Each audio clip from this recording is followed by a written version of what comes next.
పుష్ప 2 1000 కోట్ల క్లబ్లో చేరిన వేళ కక్ష సాధింపు రాజకీయాలు ఇంకా ఎక్కువయ్యాయి. Pushpa movie release shooting time నుంచి కూడా ఈ మూవీకి ఎన్నో ఇబ్బందులు ఎదురవుతూనే ఉన్నాయి. అసలు మెగా ఫ్యామిలీకి అల్లు ఫ్యామిలీ వలన ఎక్కడెక్కడ ఈగో హర్ట్ అయిందో చెప్పాలంటే కొన్ని అంశాలు ఉన్నాయి. మొదటి పాయింట్, ఐకానిక్ స్టార్కి వచ్చినంత క్రేజ్ ఇంతవరకు మెగా ఫ్యామిలీలో ఎవరికీ రాలేదు. అలాగే బాక్స్ ఆఫీస్ని షేక్ చేసేంత కలెక్షన్స్ కూడా మెగా ఫ్యామిలీలో నెక్స్ట్ జనరేషన్ వాళ్ళ సినిమాలకు రాలేదు. ఇక రెండో పాయింట్, మెగా ఫ్యామిలీ అండదండలతో ఎదిగి అణిగి మణిగి ఉండకుండా ఎగిరి పడుతున్న కామెంట్స్ చేస్తున్నారు అంటూ తమకు సంబంధించిన కామెంట్స్ కాకపోయినా ఆపాదించుకుని అల్లు అర్జున్ని తొక్కేయడానికి చూస్తున్నారా అనే అనుమానాలు కూడా కలుగుతున్నాయి. ఇక మూడో పాయింట్, మొన్నటి ఎన్నికల సమయంలో పవన్ కళ్యాణ్కి ప్రచారం చేయకుండా వైసీపీలో ఉన్న తన మిత్రుడికి ప్రచారం చేసుకుంటూ వచ్చాడు. కానీ పార్టీ ఓడిపోయింది. అప్పటి నుంచి మెగా ఫ్యామిలీకి అల్లు అర్జున్ మీద పీకల వరకు కోపం పెంచేసుకుంది.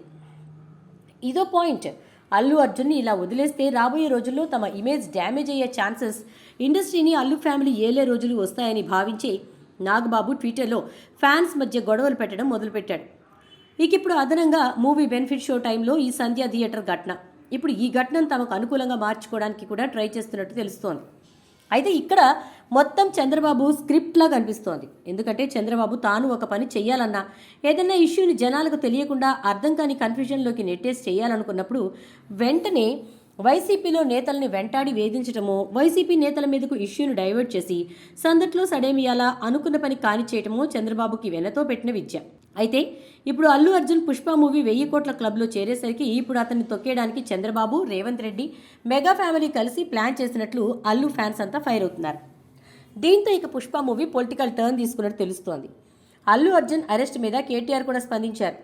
దీనికి మొదట కారణమైన రేవంత్ రెడ్డిని అరెస్ట్ చేయాలని అన్నారు. కనీసం నోటీసులు ఇవ్వకుండా 1000 కోట్ల క్లబ్లో చేరడంతో ఎలాగైనా ఆ పుష్ప ఫీవర్ నుంచి జనాలను దారి మళ్లించాలన్న ఉద్దేశ్యంతో ఇదంతా చేస్తున్నారన్న విషయం తెలుస్తోందన్నారు. అలాగే ఏపీలో కూడా కూటమి సర్కార్ కూడా అల్లు అర్జున్కి వ్యతిరేకంగా ఆ సోషల్ మీడియా నెగిటివ్ ట్రోల్స్ చేస్తూ వచ్చిన విషయం తెలిసిందే.